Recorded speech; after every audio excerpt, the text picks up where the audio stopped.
Tuning in to the online broadcast network, AFTERBUZZ TV. Over 20 million weekly downloads in over 150 countries, and your #1 source for after-show entertainment.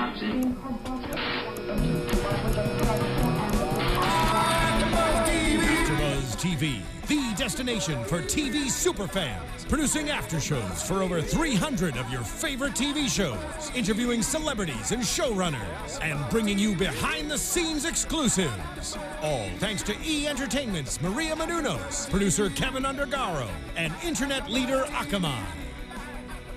Now, let the buzz begin! Y'all knew it was Oh, coming. y'all are haters. Come on. Y'all knew it was coming. Adrian, come on. I know you're feeling it. Yo, I told y'all I was gonna call Adrian out on her BS. I'm gonna cut like shit. There it is. There it is. Got it. Y'all, welcome to episode 4 of the official Yeah. Magicians After Show right here on AfterBuzz TV. It is a very, very special night. As always, I am Ty Matthews. You can find me on Twitter, on Instagram, at Ty Matthews PMA. As always, my lovely and talented co-host. Oh, thank you very much. My name is Kari Lane. You can find me online at Twitter, Instagram, and now Snapchat at Kari D. Lane. And I'm Samantha Benitz. You can find me on Instagram and Twitter at Samantha_Benitz. Hi, I'm Adrian Snow. You can follow me on Twitter and Instagram at Miss Adrian Snow. It's MSADRINSNOW. There you go. And as always, it is a very, very special night, but even more special than most because we have got our very first guest in studio for the Magicians. Guys, y'all know him as Penny. Give it up for Mr. Arjun Gupta, ladies and gentlemen. What's up, guys? Thank you for having me on the show. Thank you so Thank you much for coming in. on. It was my pleasure. First of all, congratulations are in order. The big news Thank of today, you. Magicians renewed for season 2. Thank you. Numero dos. Absolutely. We Yeah. got so much to get into. Please. Well, let's take it from the beginning. How Okay. did you, how did your involvement with the show come about? Were you familiar with the source material? Yeah, I actually didn't know about the books before. I'd never heard of them, and then I got an appointment. I got an email from my agent saying, "Hey, they want you to go for this pilot." And I knew Sera. You know, I'd worked with her before. I'd done a pilot with her about 3 years ago now, and so I was like, "Cool, I'll go in for this." And then I read the script, and I was like, "Oh, this is really interesting. This is taking a risk." And then, you know, in the process of auditioning, I found out about the source material, but I had fallen in love with the project and with the characters. So I said, "Well, I'm not gonna read this right now. I'm gonna wait and see." If I get it, because I didn't want to mess up. I didn't want to get too attached and then tighten up my performance Sure. in the audition process. Yeah. And so now piggybacking off of that, we are of course an after show for the TV show. Right. We haven't read the source material just Yeah, I yet, love but that. one thing that I have been hearing is that Penny is quite different in the books than he is on the show. Yeah, man. People say that a lot, and I don't completely agree. Okay. I mean, there's a huge difference in the fact that, you know, in the books, Penny is, you know, he's more punk in that he's fit, like his appearance is more punk. He has a mohawk. He wears like a leather jacket with like studs on it, and you know, that's honestly not that edgy anymore. You Right. know what I mean? It's True. 2015. That was like in the 90s. That would probably be edgy, but I think that this is where Magali Guidashi comes in, who's our brilliant costume designer, and she, you know, and I kind of assumed that when I was going into the costume meetings that it would be that kind of thing, and then I went in there and she was like, I mean, she's this crazy artist from the south of France, and she was just like, I just feel like these gypsy thing, and like just like, you know, one button here, no, like vest, scarf, and I was like, what is happening? But like when she was talking about gypsies and when I started looking into it, it made a lot of sense. You know, there's a fluidity, there's like this nomadic style, and there's this the essence of Penny to me is this rejection of authority that you get from the books, and I think that, you know, I wanted to honor that and honor Penny's essence in that, you know, he didn't trust a lot of people in the books, and so I just wanted to flesh out where that came from, and it you know, and that's what we have on the show. Lev actually, and I'm gonna call him out because I love Lev, and we have great time together. But he told me very honestly that I was one of the people that he fought against casting because he was like, I don't get it. I don't get it. I don't like it. I don't get it. Interesting. Okay. And then I didn't know that when I shot the pilot because that would have made me cry probably. You know? But after I did it, he sent me a tweet where he was like, I really like what you're doing, and that's been a huge blessing to me, is have his support throughout this whole experience. Sure. And yeah, you talked about the rejection of authority with Penny and everything. Right. And one of the most interesting character traits that we see is that he's coming to break bills to fix what he thinks is kind of wrong with him, so to speak, whereas other people are trying to hone their skills. Yeah, I mean, I love that we address that there's consequences to magic, and that there's not always, this rainbows and heavenly sort of situation that you fall into. And I think that, with Penny and with Alice, you really see that there's a reluctance around this, and that there's like, and then so, in episode 3, when, and I'm going to switch between I and Penny, I apologize. No. When I find out that I'm a traveler also, it's like, oh, shit, fuck. I was quoting what I said in the script. Not his. For the record, I mean, It's that's very not me in cursing. Penny's voice. So what attracts you most to the character, Penny? Well, as an actor, what attracted me most was the risk, and the challenge. I think it was like a huge stretch for me to like honor someone that was this dark, and someone who came from a space that like not trusting anyone and being I just really wanted that to come from a true place, and that's a stretch, because I'm fortunate that I do come from a very loving family, and like I've had a really amazing, upbringing, and been very fortunate in a lot of ways, and Penny is the antithesis of that. And it manifests in a lot of the ways that you see, and I think it manifests especially being placed in this environment of privilege, which is break bills, which it's Ivy League, it's Ivy covered walls, and like everyone feels like they came from money, and whether they did or not, that's what they feel like. And so Penny's in this experience where he ends up acting out a lot. So it was really exciting and fun. But I think like what's one of the most fun parts to play is that he's so unapologetic for the way he feels and the way he makes other people feel, which is so fun because I don't know, how often do you get to really do that in life? Yeah. Sure. Quentin even addresses that finally in this episode. He mentions why he doesn't really like you so much, or Penny. I should say. I mean, are we gonna take Quentin's opinion at all? Poor Quentin. So what do you dislike about your character, or what do you not identify with? I can't. I don't know that there's anything that I could say to that, because I think that my job is to find the way to identify with all of it, Right. And find the ways to. Because as soon as judgment comes in and I start disliking or start saying, he's a horrible person or anything like that, I can't honor the truth of that person. So it's my job to really like be aware of his flaws, but not judge him for it or fall into that trap. Right. Now, Makes sense. we got a lot of conceptually really, really big stuff, really interesting stuff in this episode. What'd y'all think? Oh, yeah. Actually, we were speaking a little bit beforehand, and we were informed of how much of it, some of it was practical effects and set decorating. And if you would want to add to that, there's that one shot in particular with Quentin. Yeah, I mean, that's a real scorpion.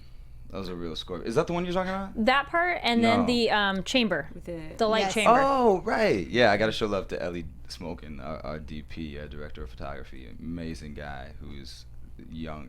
He's going to be taking over the world soon. But he built that rig, the rig when Quentin's in that cage of light. That's not visual effects at all. I think the chessboard is visual effects, obviously, but the lighting rig, like he built that with Bill Cassis and Gary so cool. Brook, his whole team, and it's beautiful. Yeah.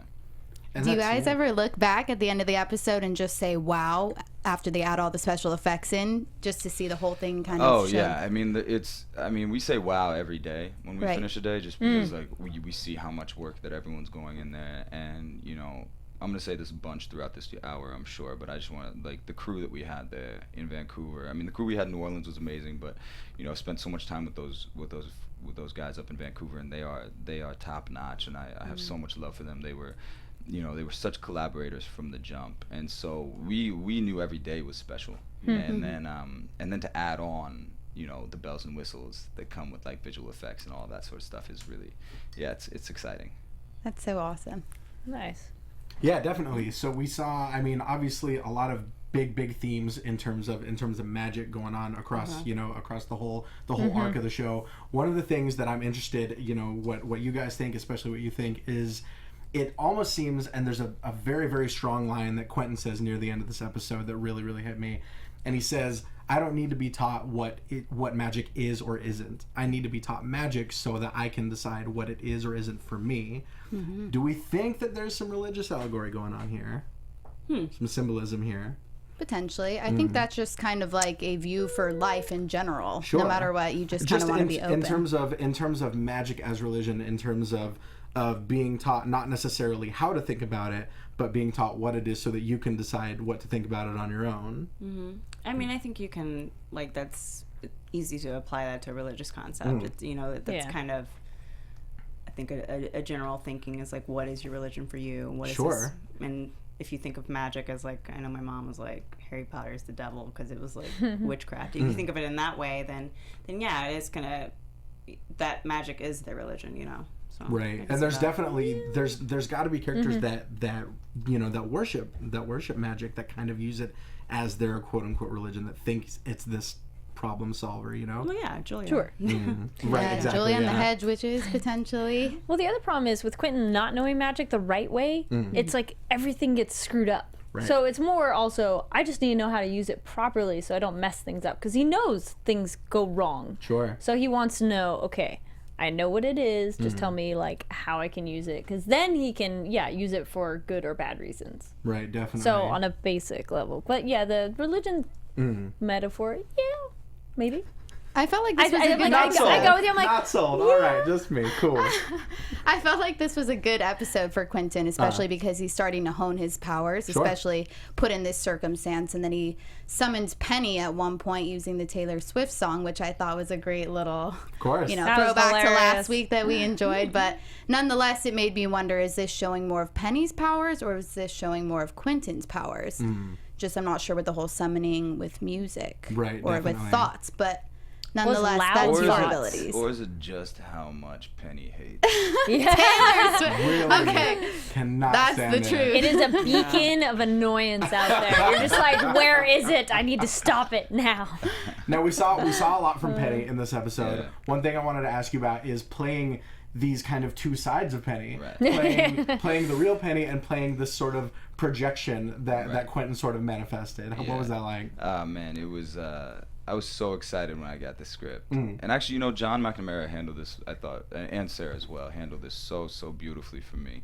I'm very racially conscious, very racially political as well. And so there was, when John he actually emailed me and he said, hey, listen, I want to do this idea and I want Penny to be really stereotypical.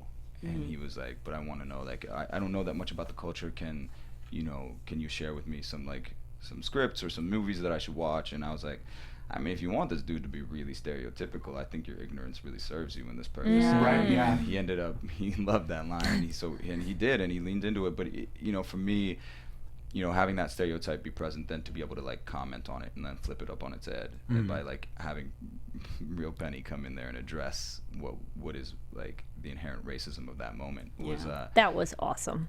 It was a lot of fun. Right. I mean, it was a lot of fun to do, and this was before I got this script before we started filming, and so every script. I mean, I say though, I drop the F-bomb every scene.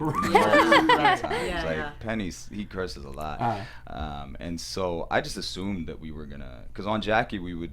We were on Showtime though, so we could say everything, and then we would always record TV safe lines for when they would air it on the airplanes or CBS or anything like that. And so I just assumed we were going to do that and not ever say them. And then so I told that to John. He was like, no, you're going to say that whole line. And he was like, I really want you. I want you to take your time with that. Really take it. Really enjoy that. And I was like, oh, okay. So he, the intention, the heart was in the right place with that whole storyline. Sure. Yeah, when you first appeared in the spell with that accent, my whole body was like, right. oh, okay. Right. I was like, I really hope this is a spell. I hope, right. I just really can't handle that. Right. If that's Yeah, what it was you're like, gonna do. what so is you going? come later and comment on it. It was just kind of refreshing to see, because you don't often get that opportunity as an actor of color to be faced with your own stereotype and then be able to comment on it. I know, as well. to literally come in confront, like come face to face with like, what, this? I mean, I make this comment a lot. I mean, when I talk about, a lot of the South Asian men that have been stereotyped, throughout media have been very emasculated men. So it was very exciting to be Penny, where I get to be someone who's quite opposite of emasculated, and then to like confront that person that is so beaten down, and then it was just like a fun exercise, like as an actor, to like, okay, how do I honor this guy and make him as real as possible? Because I only wanted one moment to be slightly cartoony, and that was like the chicken curry moment, because I wanted to like I really wanted that contrast to be like very apparent. And just that look on real Penny's face when he hears that line is such a good such an awesome moment in the show.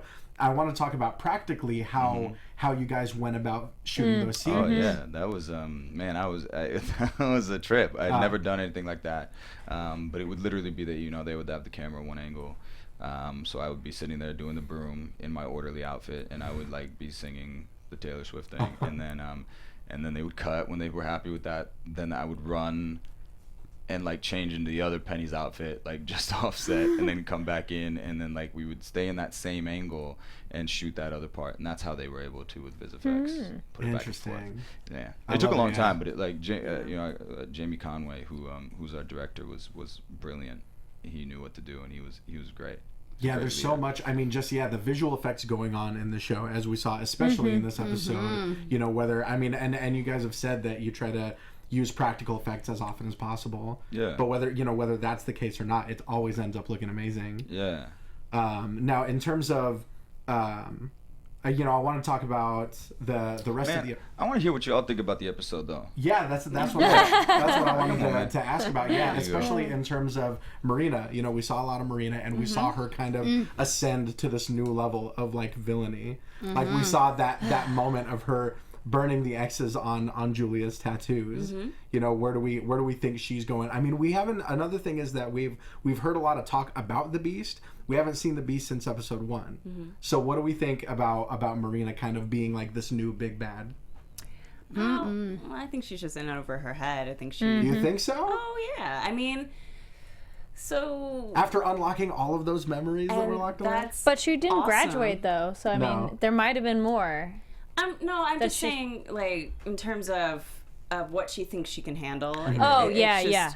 It's awesome that she was able to pull one over on Julia and get what she wanted and get her magic back, but it's gonna shoot her in the foot, and she's a kid. So. She's got some bad intentions, that Marina girl. Of course. And you can tell, even with her spell today, she took down the entire fortress or whatever, the safety. Oh, the wards, yeah. Yeah, exactly, to protect the entire break bills. So she has that type of power. Then I feel like the Beast may come in at a later date if people can just throw out spells like that. Well, that was planning. That wasn't a spell, though. Yeah, she manipulated the Dean into dropping those. Yeah, she didn't actually make the walls come down. It was just the Dean dropped Well, nonetheless, the fact that she can do that. She has powers of manipulation. Yes, well, right now, which could be even more powerful than any of these spells. Yeah. She's kind of annoying though. I'm like, and then I was like, man, I bet she's some disgruntled student who got kicked out, and then she's like, yeah, I got kicked out right before graduating. I'm like, I knew it. You definitely called it. So yeah, I felt that was kind of like, man, you're just a whiny little kid. I do agree totally in over her head of what she thinks she can do. Like, it's just going to be too much that she won't be able to handle it. And I do think her powers of manipulation are really what's her strongest suit, is getting people to do things for her or causing in chain reactions to get what she wants. So she's not actually directly doing certain things, but she is a domino effect. Right. Yeah. And she even has control over Katie in some regard, which is Penny's girlfriend in the show. So I feel like that's going to come into play a little bit later. I don't think anymore, though. I don't know. She spanked her on the butt, and I mean, Katie There's a lot of spanking in this episode. That's all you got to do to have power over somebody. That's all you got to do. Multiple ass smackings in this episode. I'm just saying. I mean, true words have never been spoken. Right? Yes. Thank you. Spank me on the ass, all right. Nonetheless, she does go to the dean and kind of say what she did, but. I don't know. It's interesting to me that she was a part of the whole thing in the first place. Yeah, I keep going back and forth on Katie's allegiances. Well, Marina talks about how she has something over on her and that she can't speak. And I just want to say that my whole theory about Leather being the thing that bad people wear. This is true. Was confirmed today. You know? Because Marina and Julia both came up in leather. And I was like, The bag, Do you know any of that info from a wardrobe perspective? No, but I'm gonna have to ask we have a theory. she's in Miami right now. I'm gonna holler at her and say, yo. I've never been proven wrong on that. It's so far been true. Yeah. So the Beast may be wearing a little bit of leather later. So he might be a little bit classier. Yeah, he's in his suit. Right. Now, where has, in terms of the Hedge Witches and Marina kind of gaining this new level of power, where is Pete in all of this? That's what I was kind of wondering about. Did he just kind of disappear? Or he wasn't around. Because he's the one that sort of obviously introduced Julia to all of this with the Hedge Witches, so I'm wondering where he stands in all this. He's working on bigger, badder plans. Do you think? Behind the scenes. Well, there was... Or something like that. Something I saw on... I don't want to tell it. Well, there was something I saw on IMDb that made me go, huh. Okay. Oh. Because... Is it semi-spoilery? It's a little... But his name wasn't Pete. No? On IMDb on the first episode. And I was like... Interesting. Yeah, it was. Does he have a... It's Pete in the episode. It is in the episode, but it wasn't on IMDb. Like, they listed it as something else. Is it someone else's related to somebody else?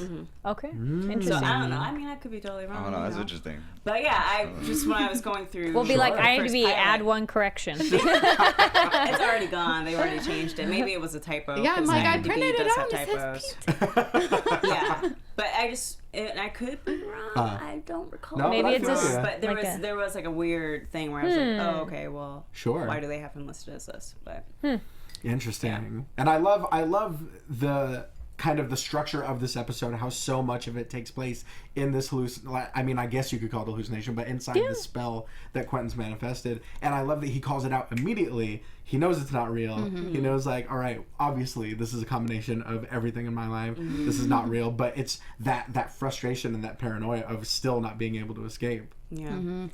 And they tried to trick him at first. I feel like they threw in Julia, they threw in all these little things to make him get comfortable with his situation, which just shows how powerful Marina is with her manipulation powers. I mean, she's going to the nth degree.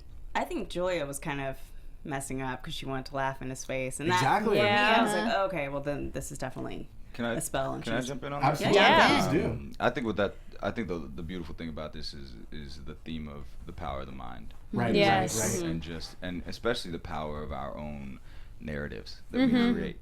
And I think that, so much of the, Lev's talked about this in the books and our show, and that's, it uses magic as a way of discussing other things. And so, the book deals a lot with Quentin's depression. And so for our show, it deals with not only the depression of Quentin, but like everyone else's pain, where they come from. Because at this point, it's well stated that magic comes from pain. And so that was what was so poignant to me about this episode. And what I love about this episode is within the fun and all this crazy around the spell was that this was a guy that was so believing in his own false narrative that he was inadequate, that he was like, let me build a hole and let me buy into it, like to the point where he created a concept where he could have killed his own father. Like that shows like the level of self-hatred that this character is dealing with. And like that was what was so kind of poignant about I just realized there's a crazy foreshadowing thing, which I never knew until just now. But like that's, I don't know, that was like kind of like the beauty of it to me. Yeah, and he even has that line where he says, I created this whole world, in response to thinking that I'm nothing. Right. Getting this power briefly and then realizing that, I'm nothing. Yeah, because I mean, so many of us have felt like we wanted to crawl into the hole at some point. Sure. Just like overwhelmed, just not knowing. I mean, look, these are characters that are in their mid-20s, and I don't know how old y'all are, but like I'm someone in my late 20s, and so I remember being in my mid-20s, and even at times now where I'm just like, where am I? Well, I'm so lost right now in the world. Who am I? Who am I trying to be? And that's really the core journey of all of these characters. Yeah. He even goes further and talks about how exhausting it is to make that world. Just so tired, just how depression could be exhausting for people, of having to keep those things that you're dealing with going, and like having to work that all out. I was gonna say I loved how the episode provided a different opportunity for all the actors to do something a little different. Yeah. So like, let's spice it up and see them. And so it's nice to see them outside of the shells that we've seen them in. Not that they're in like little bubbles, but it was more variety of like, oh my goodness, like so and so's a little more crazy and a little more fun. The way that Alice is in this she's so like animated. Yeah. I know that was great. Her and Elliot were hilarious to me in the opening scene. I was liking them both. So I have a question for you. So I read on Rotten Tomatoes that to prep for your role in Nurse Jackie, you spent 5 hours in the emergency room. 10. Okay, well, sorry. Rotten Tomatoes, 10. Yeah. Nonetheless, at Bellevue Hospital in New York City. Yeah. So did you do any sort of crazy preparation for this role? Not in that same way. Okay. We had, because I couldn't find a magician that would take me. Do a little finger tutting for you? You haven't gone to Magic Castle yet? No, actually we did one. We did go to the Magic Castle. That was really fun too. And we actually had a magician that came on set to like teach the 6 of us just like a couple tricks to feel what it would be like we had a lot of fun at bars after that. Oh man, where did I take that story? You were asking me about the prep work. For me, the prep work was more about the emotional context of this guy and like really, really crafting as detailed and specific a backstory for where this guy came from, getting on the same page with John and Sera about, are we all on the same line, where this guy's coming from, and then just trying to like tap into that mindset. I'm fortunate that my theater company that I run, we do weekly workshops with homeless youth in my friend's place out in Hollywood, and so Penny's someone that lived on his own for a long time, and so having the experience of working with that kind of community I was able to take some insights that I was able to apply, but that was more fortuitous than it was planned. Nice. And he's also Stella Adler trained, so I was going to ask you, did you utilize any of those techniques for your role at all? Yeah, I mean, I utilize all the techniques. I mean, as an Adler, I was in experimental theater wing, which was a Grotowski based method, and then I was also in I've worked with Meisner teachers in the past as well, and so I it's all a tool. You have a big toolbox, and then you take whatever tool is going to help you work for this situation. So sometimes it's an Adler thing, sometimes it's a Grotowski thing. There's an episode much later down, episode 11, where I had to do a lot of like physical Grotowski based stuff to help me tap into what I needed to do. I'll come back on for that one. Go for it. I was gonna say, physicality wise though, how was some of the stunt? There was some kind of stunt work in this of having to throw Quentin against the wall. How was that in the episode? I mean, honestly, that was just me and Quentin, me and Jason, just like throwing each other, like pushing each other into walls. It was fun. I mean, I got a lot of love for the cast I get to work with. We all are very game to like jump in and do stuff, and we use stunts as little as possible. And actually, Dan Shea, who I don't know if you're listening, but I hope you are. But I would argue with him so much. There were a couple stunts that he wouldn't let me do that I was like, dude, let me do it. Like let me audition for it. I can't tease you on that. But there's like some falling stuff, and there's like, I don't know how to spoil it like without. Okay. Yeah. But fair enough. But yeah, I mean, so we do things. I mean, that's just the way we are. I mean, a lot of us came up in the theater, and so a lot of us like it to be as real as possible. So when Quentin's being launched like 50 feet in the first few episodes, what's going on there? That was a stunt. That was not something that was allowed to happen. We do talk about how that becomes kind of this running gag of like just him getting it does get he got hit. Yay! Exactly. He didn't get launched, but against a wall. Not as far. The wall stopped him. Exactly. I think the whole point was that he would get hit or like something bad would happen to him physically in every single episode. Right. Sure. Exactly. So far, yes, it has been true. Right. So far. Now we talked about the physicality. We talked about exhaustion, being tired before. So we cannot skip over the song that we came in with, the big old dance scene. We're talking a little bit about it before we went on the air. Let's talk about how this huge dance number and the kind of the shooting of that, and how I'm sure that got exhausted. That was all John McNamara's twisted brain. Let's make this a musical scene. But a brilliant way of like seamlessly integrating a choreographed dance number into an episode without it feeling at all. It's not a musical episode. No, it's not a musical episode. So isn't Jason Ralph a musical theater He's a background musical theater actor? Guy. Yeah, he was in Peter and the Starcatcher on Broadway, and so he Yeah, but it was intense. I mean, it was still an intense experience. I mean, they recorded it at a studio before, so we'd have playback, and then they did dance rehearsal stuff. That like, I mean, the cast worked their butts off to make it as right as possible. And then, again, Jamie with his plan, he knew exactly what pieces of what he wanted, so it made filming a lot easier than it could have been. But yeah, I mean. It was weeks of Taylor Swift in our head. How hard was it not to laugh? Because some of the expressions and body postures Quentin does. I know. I'm like, I've never seen him so joyous. Funny. Right. And like, it just looks so much fun. How could he not smile? It was nice. It was. I think. I don't know. I mean, I was really dropped into like the penny of the annoyance of it. Yeah. That it was. I mean, and that's the funny thing about. You know, we're the six of us are so close, and actually everyone that's cast on this, everyone, and the crew especially, were so close. And so for a long time, I had to separate myself from the cast when I was on set, because Penny, you know, doesn't trust anybody and has such hatred for everyone else that like it would have been really hard for me to like joke like between takes and then like jump back into set and be like, I hate you, or let me throw you against the wall and let that be real. So I would kind of isolate a little bit during those times just to stay as focused as possible. But watching it, I mean, the hair flip. I wish I had known that hair flip. Fierce. I'm gonna call him after this because too much fun. On playback, it's looking good. Too much fun. Pantene coming for your neck.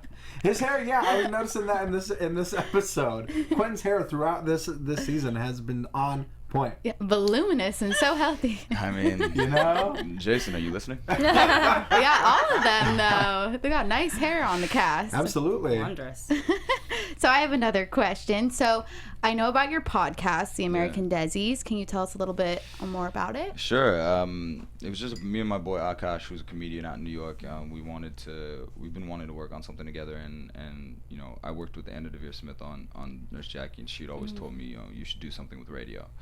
And so I was like, we were talking about stuff, and we were like, we should do a podcast. That sounds fun. We were like, what's it going to be about? And we have fun time. We have a banter that's really quite fun. And he's a comedian, right? He's a comedian, yes. And so we just work really well together because we're like so diametrically opposed in so many interesting ways, like very yin to yang. You know, he's very black and white. I'm spaces of gray. He's, you know, ludicrous, and I'm less ludicrous. And so we ended up deciding that we wanted the show to focus on what we talk about a lot, which is our identity, and like being first generation South Asians here and immigrants here, and really what it is about. When it started a couple years ago was just being in our mid-20s, and like again that conversation of who are we, who do we want to be in the world, like what kind of man, and do we like, you know, man to adult do we want to be, less gendered than that.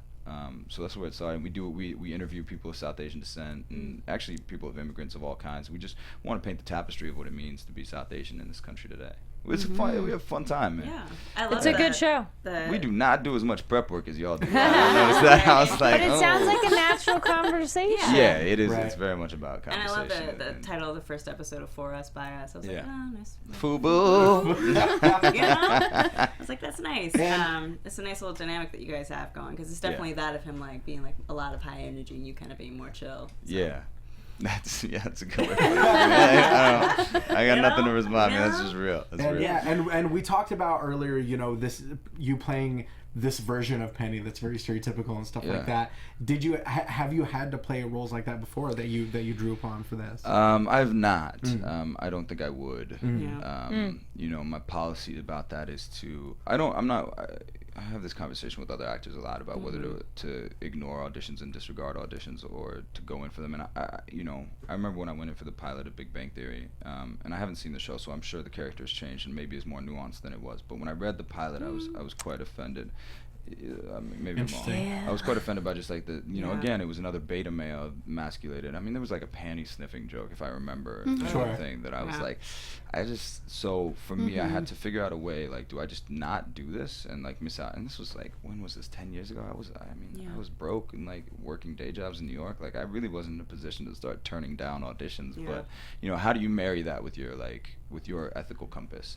And so for me, it was, how do I shift this character to something that I can believe in? So I made him really innocent and like in a way that like it was less about like, ooh, panties. And it was like, whoa, what is this? Like, I don't really know because I've been really sheltered. And it was my attitude that, like, great, if they go with that, then cool. Then they're open to shifting things and being more nuanced, and we can have a dialogue that works. If not, then peace out. Yeah. But every role that I've actually gotten, except for one where I was actually playing an Indian in India, has been non-South Asian to begin with, and then turned South Asian once I got it. Yeah, I think with Big Bang Theory has kind of offended nerd culture across the board. Oh yeah, really? Yeah. I was gonna say not just his character. There's plenty of characters and references that are like overall, just like the whole idea of like how they treat race, how they treat people who are into things that are considered subculture has just been incredibly offensive. I don't watch it because I don't want to be offended, but well, I want to say something about nerd culture real quick that I didn't know as much about, because I went to Comic-Con, man, and I don't even know if Comic-Con is considered nerd culture. That is, I'm assuming. Yeah, it's nerd, but it's getting bigger. It's a little more mainstream it's now. Becoming more mainstream. All I know is that space was one of the most diverse spaces I had been to, period. And I was like, wow, we've been defining these we have these definitions, we have these stereotypes for this community that are just so false. Yeah. I mean, growing up, I was always a part of nerd culture because it was the most accepting group in high school and middle school, where the people who felt like outsiders would go. If you don't, because talking how I talked growing up in Atlanta, Georgia, going to a predominantly black school, I got a lot of flack. And feeling like, okay, well, I can't connect with my own race because I don't sound this stereotype of a certain way that we're supposed to sound, apparently. It was nice to be able to step into a culture that was like, well, I feel like an outsider and I don't feel like accepted. Right. And I was like, well, cool, let's talk about Buffy the Vampire Slayer and let's talk about this.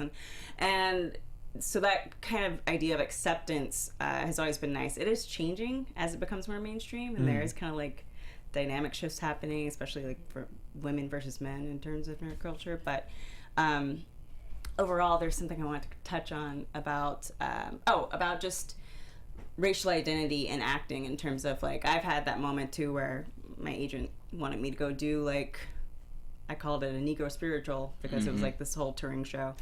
And I was like, this just isn't where I want my career to go. Right. And I completely respect people who want to do that dude from Atlanta's stuff. Tyler Perry. I completely respect it. I intentionally blank his name out sometimes. Power to you, but I'm not going to do it. It's not for me, and I respect it and where it lands in the community, but I can't do it. So I understand where you're coming from with that. Just like, okay, but I don't want to be a part of that. Absolutely. Speaking of stereotypes, I read this interview on India.com where you said being a sexualized Indian man in The Magicians, when they are so often desexualized, is thrilling. You added, I get to play a character that's different than what we normally see from our community, and I'm really excited to do it. Yeah. So I wanted to ask you, did you love your levitating sex scene then? Well, I didn't think racial politics really slipped into my mind during on other things. No, but going back to that, I mean, but nonetheless, I was 22 when I started working on Jackie, and I remember we were doing our first photo shoot, and I'd never done a sex scene before on TV or in film or even on theater, really. I mean, like, it was not a part. And then I remember Liz Brixius was like, "Yeah, man, we brought you in to bang our hot doctor," and I was like, "What's happening?" And I was like, it was like a reflection of me and my racial identity that I hadn't seen before. Right. And that was a huge moment to be like reflected back, like, because it was something I knew, but it wasn't something that I had seen outside. And so it was a really powerful and beautiful moment. And I mean, for me, that's like something that I want. I mean, the power of reflection when people are forming their identity is massive. Yeah. So for me to be able to fragment and be a part of fragmenting what it means to be a South Asian man, and like what that will mean for young South Asian men who are like growing up and like sitting there. I mean, one of my closest friends, Carlton Bird, who also part of the theater company, he was telling me about when he was a kid, and he was like, can I be a superhero? Because like all the superheroes he saw were white. And he was a black kid from Fort Myers, and he was like, can I be this? And so for him now, he's like wants to make children's shows for like young kids so that they know that they can be anything. Right. And the power of that is so beautiful. Now, you asked me about levitating sex, and I made it about politics. No, I like it, So, let me go back to levitating sex. It was fun. It was. I mean, what else in life? Sci-Fi likes it because they did it on another show We too. did it first, for the record. I want Expanse. Let's just we did that first. So you know. Let's be real. The I OG don't know. Their levitating show's sex already over over, For the so record, yeah. that was I mean, an earlier we episode. filmed it first. But Theirs they came aired out it first? before, yeah. I think maybe I might actually be wrong. It's not a about who that. did it Maybe first, a I'm- who did it better. There you go. And I will leave it up to y'all. I will leave it up to y'all to tell me about that. Now that was an example of practical Yeah. and special effects. Right. How was that filming? That particular scene being not, was it wire work? What was Right. used? They actually they took me in and they did out in New Orleans like the first week that I was there before we started filming that back in November of 2014. They brought me out to Special Effects Spectrum Effects. Shout out to y'all. They did a live plaster of my entire back and neck, and like from that plaster, which was kind of a terrifying experience. They built a metal like plate, I guess is the word. It was like form fitted to me, custom built to me, and then they had like a lever attached to it. Then like two guys like pulled me up. Oh wow! So it was like a custom seesaw Sure. in a lot of ways.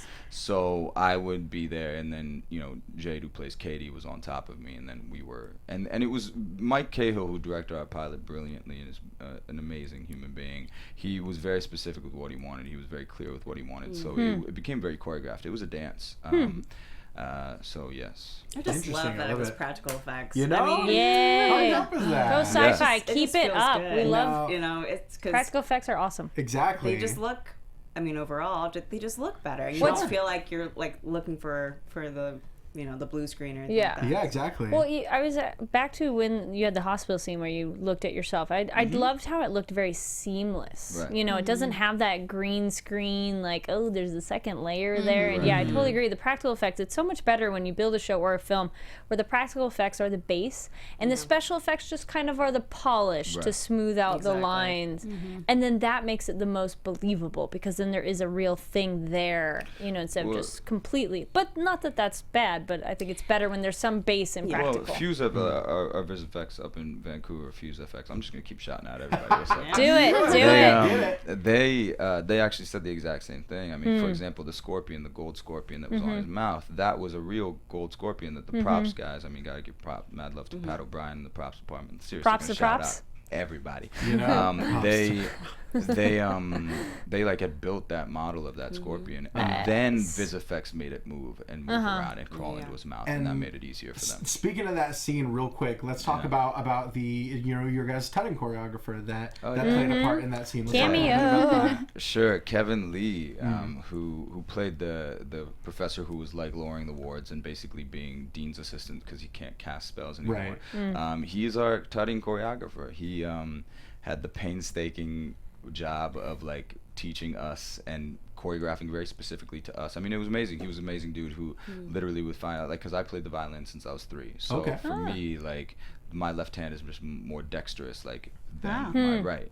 And so he knew to build stuff that for me that was more Left hand integrated. inclined. Interesting. Yeah, Okay. and so and then with he knew that Olivia really likes the bendy stuff, so he would build stuff around that. And Elliot was like he liked the more grandiose, shocking that he liked the more grandiose stuff. So that was like that. So he built it around towards us, and it was awesome that he got to be on screen there. I love it. I love that element. Well, y'all, we're getting into the home stretch, so let's talk about the end of this episode. right. Let's talk about Julia being completely cut off now. Can I talk about the clapback that Julia did? I mean, that was some serious. I'm sorry, but like The what? setting clapback.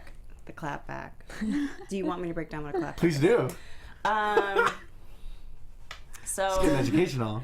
So a clapback where it's like I can't do this. It's like if somebody's talking crap to you and you clap back. It's like it's that because Quentin was talking shit last week. Yeah, Her spell is the clapback. It's I like, I got see. you, bitch. I love it. What, unanimous? I know. I like, don't know didn't if I broke that down. Learn I love something it. new No, I today. get Yeah. it. Clap back to me. I got it. But I just thought it was once I realized that it was her doing it, I thought that was a brilliant thing. I also thought that okay, she's in too deep. So I'm curious to see now that she's been kind of abandoned. She's been, completely. She's gonna go from there. And Marina says, you thought you were cut off before from break bills. Yeah. You don't even know cut off. So how do we think she's going to cope with that? I mean, we saw how she coped with being cut off from break bills. This is going to be 10 times worse. Yeah, she looked like she was in destitute over there. You know? Wonder what she's going to do. Maybe Penny's going to help her. She still has her memories though, so it's not that same like abandonment issue of like things are missing, like her like need for that. Right. I think she'll figure out another way to find someone or something else. Maybe not necessarily break bills, but somebody else there, some connection. She has learned a few things so far too from the hedge witches, so maybe she'll utilize that. And she just keeps making bad decisions. Yeah, You know? she's not looking good. No. Well, y'all, it's about that time. It's my favorite time of the show. Let's get into some predictions. Woohoo! Oh, I forgot about this. I watched this last week and I was I like, need to come up with a little spell of my own to do Yeah, the yeah, that's what's. Yeah, where's the finger tutting, man? That's your shit. You gotta teach us. Gotta have. Let's start with Adrian. What do you think? Okay, well, I think now that Julia's out there in the world by herself, it's a perfect opportunity for somebody like the Beast to come in and swoop her up, if that were going to be a thing. I think that would be, if I were the Beast, that's what I would do. Especially if I want to get to Quentin. That would be my first choice. Sure. I think Quentin... I'm curious to see what his reaction is going to be after all of this, especially knowing that Julia was the one that caused it. And we all know he's got a temper, and he gets thrown in the air a lot. So going down. I'm excited to see that happen. Samantha, what do you think? I agree. I think something's going to happen with Quentin. I mean, now that he knows it's Julia.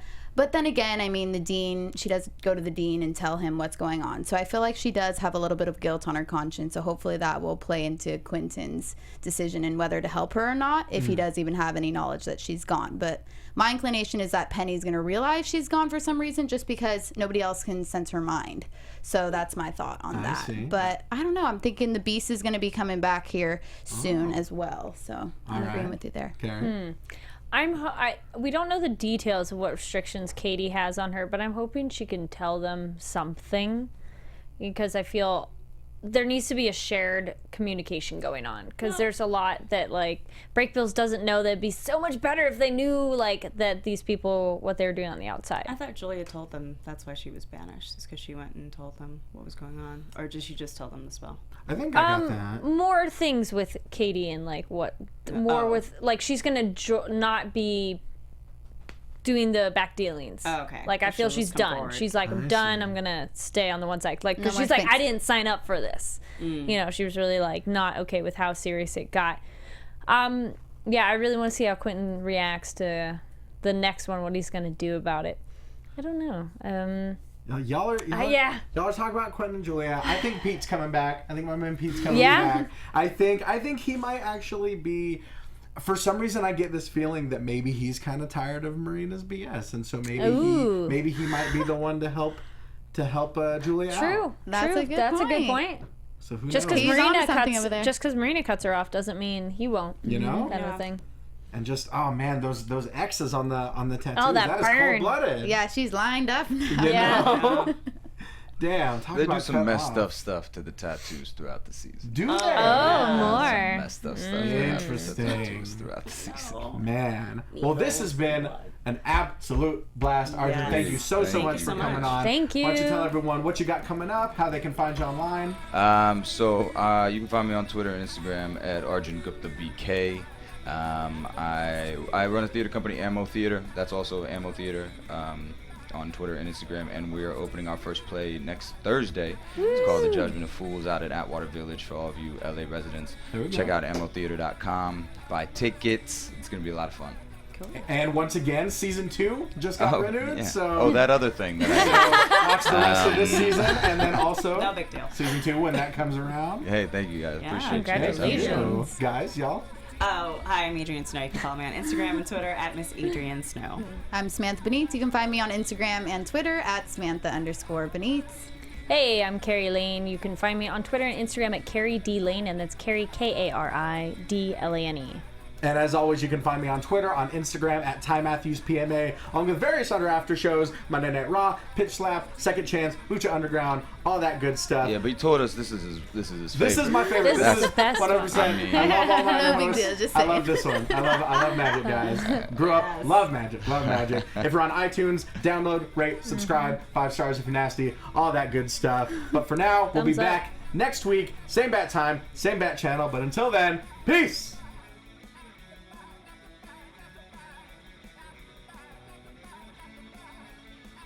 From executive producers Maria Menounos, Kevin Undergaro, Phil Svitek, and the entire AfterBuzz TV staff, we would like to thank you for listening to the AfterBuzz TV network. To watch or listen to other after shows and post comments or questions, be sure to visit AfterBuzzTV.com. I'm Sir Richard Wentworth, and this has been a presentation of AfterBuzz TV. Buzz you later. The views expressed herein are those of the hosts only and do not necessarily reflect the views of AfterBuzz TV or its owners or principals.